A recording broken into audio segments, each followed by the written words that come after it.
बरी शब्द का इस्तेमाल की जगह पर कोर्ट ने बाइज्जत बरी शब्द का इस्तेमाल किया है। दो एक पार्टियों को छोड़ करके कोई बचा नहीं था।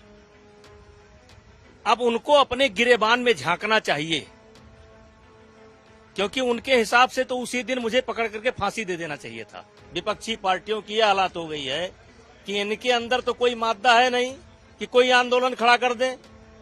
कभी महिलाओं के पीछे खड़े होकर के आंदोलन खड़ा कर देते हैं, कभी जीएनजी के पीछे खड़े होकर के आंदोलन कर दे रहे हैं। अरे भाई, अगर दम है तो कोई आंदोलन अपने बल पर खड़ा करो। मुझे कोई नुकसान नहीं हुआ। हम नहीं बने, हमारे बेटे सांसद बन गए। इसी तरीके से 1996 में जब नरसिंहा राव की सरकार थी, सेम इसी प्रकार से एक प्रकरण हुआ था, उसमें जेल भेजा गया, मेरी पत्नी सांसद बन गई। तो अब घर में 3-3 सांसद, 2 भूतपूर्व, 1 वर्तमान, तो नुकसान इसमें कहां से आप देख रहे हैं? हमारे साथ है बातचीत करने के लिए बीजेपी के पूर्व सांसद, भारतीय कुश्ती संघ के पूर्व अध्यक्ष और बृजभूषण शरण सिंह, जिनके ऊपर ये आरोप लगे थे कि उन्होंने महिला पहलवानों के साथ जो है वो सेक्सुअल हरासमेंट किया था। आज जो निचली अदालत है उन्होंने उनको इस पूरे मामले में जो है वो बरी कर दिया है। बृजभूषण जी, कैसा आपको लग रहा है जब इतने लगभग जो है 3 साल के करीब हो गए, अब पूरा मामला जो है वो क्लियर हो गया, आपको बरी कर दिया गया? हिमांशु जी, बरी शब्द का इस्तेमाल की जगह पर कोर्ट ने बाइज्जत बरी शब्द का इस्तेमाल किया है। बरी और बाइज्जत बरी में फर्क होता है। एक बरी होता है कि सबूतों के अभाव में आपको छोड़ा जा रहा है। यहां सीधे सीधे कहा गया कि आपको नाम लेकर के कि आपको बाइज्जत बरी किया जा रहा है। और जहां तक आप भी मौजूद थे पहले दिन, और जब मुझे थोड़ा सा मौका मिला था तब मैंने एक शब्द का इस्तेमाल किया था कि ये सब झूठ है, और अगर इसमें एक भी आरोप साबित होगा तो मैं स्वतः इतना कॉन्फिडेंस इसलिए था कि मैं अपने आप को जानता था, सामने वाले को नहीं जानता था, लेकिन अपने आप को जानता था। और आज अभी कुछ दिन पहले भी मैंने कहा कि मैं उस बात पर कायम हूं। आज मेरी बात वो सत्य पाई गई, और इस साजिश में पहलवानों के अलावा देश की लगभग लेफ्ट, राइट, कांग्रेस, आम, ममता, यानी 2-1 पार्टियों को छोड़ करके कोई बचा नहीं था। अब उनको अपने गिरेबान में झांकना चाहिए, क्योंकि उनके हिसाब से तो उसी दिन मुझे पकड़ करके फांसी दे देना चाहिए था। तो अब उनको अपने गिरेबान में देखना चाहिए कि उनका प्रोटेस्ट कहां तक सही था। और जहां तक मेरा सवाल है, मैं एक सामान्य परिवार में पैदा हुआ। 15 साल से की उम्र से मैं ऐसे साजिशों से लड़ते आया हूं। मेरे ऊपर बड़े आरोप लगे हैं, और लेकिन वो आरोप जो भी लगे हैं वो कमजोर लोगों की लड़ाई के लिए लगे हैं। और इसीलिए मैं कभी कभी एक शेर पढ़ता हूं, किसी सोते को गफलत से जगा देना बगावत है, किसी कमजोर के हक को दिला देना बगावत है। अगर सच्चाइयों का गीत गाना ही बगावत है तो हम भी एक बागी हैं, मेरा मजहब बगावत है। लेकिन और ये लड़ाई भी जो जूनियर खिलाड़ी हैं, कमजोर खिलाड़ी हैं, पूरे देश के खिलाड़ी हैं, ये लड़ाई भी हम उन्हीं के लिए लड़ रहे थे, और उन्हीं के उसी कारण मेरे ऊपर ये आरोप लगा। अब ये बिना सोचे समझे ये जो बड़ी बड़ी पार्टियां हैं, बड़े बड़े नेता हैं, अब आज हमारे देश की ये हालात हो गई है, विपक्षी पार्टियों की ये हालात हो गई है कि इनके अंदर तो कोई मादा है नहीं कि कोई आंदोलन खड़ा कर दे। कभी महिलाओं के पीछे खड़े होकर के आंदोलन खड़ा कर देते हैं, कभी जीएनजी के पीछे खड़े होकर के आंदोलन कर दे रहे हैं। अरे भाई, अगर दम है तो कोई आंदोलन अपने बल पर खड़ा करो। लेकिन इस पूरे केस में आपके खिलाफ आपने कहा साजिश हुई, किन लोगों ने साजिश की? देखिए, एक तो जंतर मंतर पर कौन कौन बैठा था, आपके पास स्वयं का रिकॉर्ड है। स्वयं का रिकॉर्ड है कि कौन कौन सी पार्टी बैठी थी, कौन कौन से नेता बैठे थे। ये आपके पास स्वयं रिकॉर्ड है। बचा कौन था?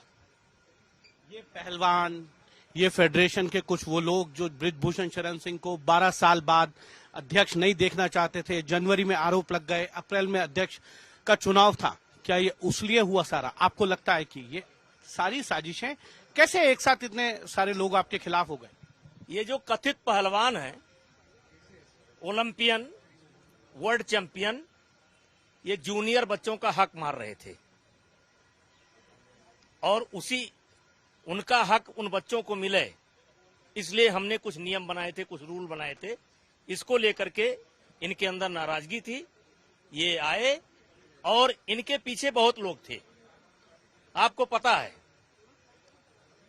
कौन खाना ला रहा था, कौन पूड़ी ला रहा था, कौन बयान दे रहा था, कौन स्वागत कर रहा था, सबको पता है। आज तो आपका भी स्वागत हो गया, इतना बड़ा शामियाना।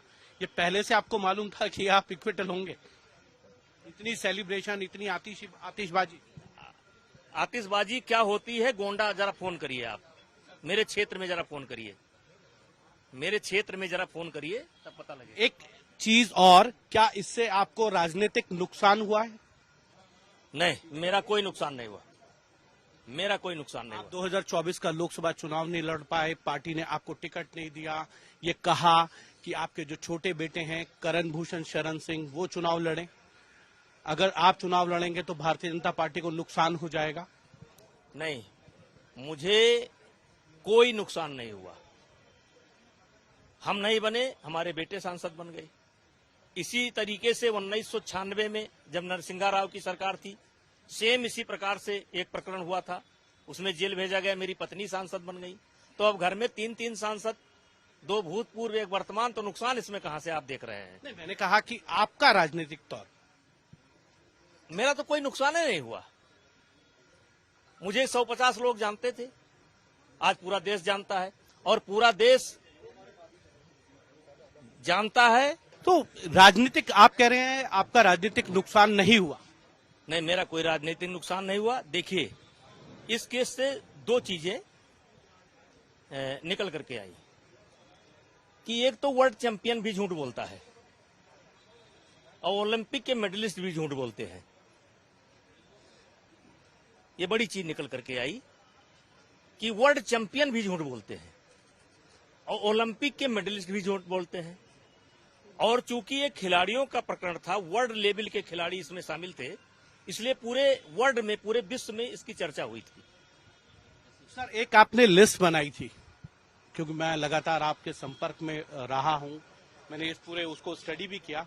आपकी एक लिस्ट थी कि ये लोग आपके खिलाफ थे, उनके साथ बजरंग बली जो हैं वो आपके साथ हैं, तो उनको दंड मिलेगा जिन्होंने आपके खिलाफ। कौन कौन थे उस लिस्ट में?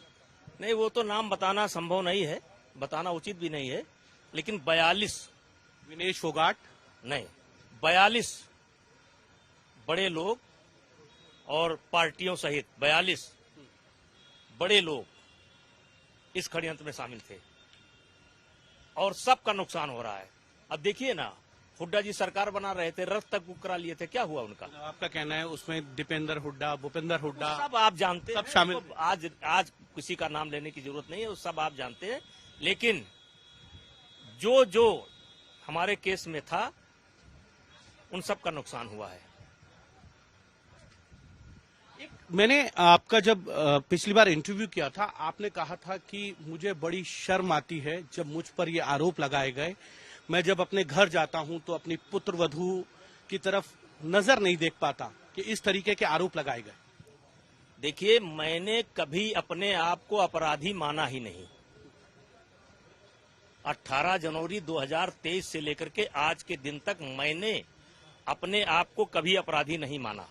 लेकिन आप सोचिए कि वर्ल्ड चैंपियन, ओलंपिक चैंपियन, बड़ी बड़ी पार्टियां अगर इतना घिनौना आरोप किसी को ऊपर लगाती हैं तो उनके परिवार पर क्या बीतती होगी। ये शालिनी है मेरी बेटी। हाँ, नहीं, फोटो ले लीजिए, ये भी आ गई है। एक सवाल और है, क्योंकि इतने साल आपने झेला, आपको लगता था कि जो षड्यंत्र हुआ उसमें फेडरेशन के लोग, कुछ खिलाड़ी वो इन्वॉल्व हो गए कि बृजभूषण शरण सिंह जो हैं अब अध्यक्ष ना रहे, या उनके बेटे जो करण भूषण शरण सिंह हैं, उत्तर प्रदेश से अध्यक्ष हैं कुश्ती संघ के, या आपके जो दामाद हैं विशाल सिंह, वो अध्यक्ष ना बने, ये इसलिए हुआ? देखिए, जो झेला है उसी के अंदर निखार आया है, और मुझे कोई पछतावा आज के तारीख में नहीं है। और मुझे कुछ कम लोग जानते थे, आज पूरी दुनिया के अंदर लोग जानेंगे, और मेरा ये केस जो रूलिंग बनेगी पूरी दुनिया में एक मिसाल के रूप में देखी जाएगी, और उसमें वर्ल्ड चैंपियन, ओलंपिक मेडलिस्ट झूठ बोलते हैं, मेडल गंगा में बहाते हैं, ये सब चीजें पढ़ी जाएंगी, देखी जाएंगी। इससे मेरा फायदा हुआ है और देश का भी फायदा होगा और दुनिया का फायदा होगा। एक दो सवाल और है, छोटे छोटे सवाल हैं। आपने वो तथ्य प्रस्तुत किए जिन पर आपको आरोप लगाया गया। आप लखनऊ के ट्रेनिंग सेंटर में थे, तो आप दिल्ली में थे, कुछ इस तरीके के तथ्य आपने डायरी में लिखे हुए थे। आप रोज अपनी जो डायरी मेंटेन करते हैं, आप कहाँ गए, उससे ज्यादा फायदा हुआ आपको क्या? देखिए, मैं कक्षा 8 में जब पढ़ता था तब से मेरी डायरी लिखने की आदत है, और ये बात मैं इसलिए कह रहा हूं कि लोगों को डायरी लिखना चाहिए। कहाँ गया, आज कहाँ था, कहाँ गया, कहाँ नहीं जा पाया, उसका मुझे बहुत फायदा मिला। जैसे इनकी डेट आई कि फला तारीख, हमने अपनी डायरी पलटी और फटाफट बता दिया कि इस दिन मैं सर्बिया में था। अब जैसे एक आरोप यहाँ का है, उस दिन मैं 2 बजे सर्बिया चला गया था, और 2 आरोप यहाँ का है, उस दिन मैं लखनऊ में था। तो सारे अधिकारी आ गए, वीडियोग्राफी आ गई, सब आ गए। तो इनकी मेरी तो भेंट ही नहीं हुई, पूरे केस में मेरी इनकी भेंट ही नहीं हुई। जिनकी शादी का कन्यादान आपने किया, उन्होंने ही आप पे आरोप लगा दिए, कैसा लगा? अब चलिए, इस पर कुछ ना कहा जाए तो ज्यादा अच्छा है। उस समय परिवार मानते थे हम लोग, खिलाड़ी एक परिवार है, परिवार के नाते गए। फेडरेशन के और उन खिलाड़ियों को आप क्या कहना चाहेंगे जिन्होंने आप पे आरोप लगाया? हम जो नेचुरल खिलाड़ी हैं, जूनियर खिलाड़ी हैं, जिनके लिए लड़ाई लड़ी गई, उनसे हम कहना चाहते हैं कि खूब मेहनत करो, फेडरेशन आपके साथ है, कोई पक्षपात नहीं होगा। आने वाले ओलंपिक में कम से कम 5 मेडल लेकर के आओ, यही हमारे लिए खिलाड़ियों की तरफ से तोहफा होगा। अंतिम सवाल है आपसे, बिल्कुल अंतिम सवाल है। एक आपने कविता पढ़ी थी जब आप पे ये आरोप लगे थे, वो छोटी सी कविता है, अगर सवाल मुझ पे आए, अभी जीवन मरण पर आपने कहा था। अरे सुना दीजिए आज तक के दर्शकों को। जिस दिन जीवन के हान लाभ पर उतरूंगा, जिस दिन जीवन के हान लाभ पर उतरूंगा, जिस दिन संघर्षों में जाली लग जाएगी, यानी संघर्ष करने की क्षमता समाप्त हो जाएगी, जिस दिन जीवन की लाचारी मुझ पर तरस दिखाएगी, उस दिन जीवन से मृत्यु कहीं बढ़ जाएगी। जब भूषण शरण सिंह, कैमरामैन विनोद के साथ हिमांशु मिश्रा, दिल्ली।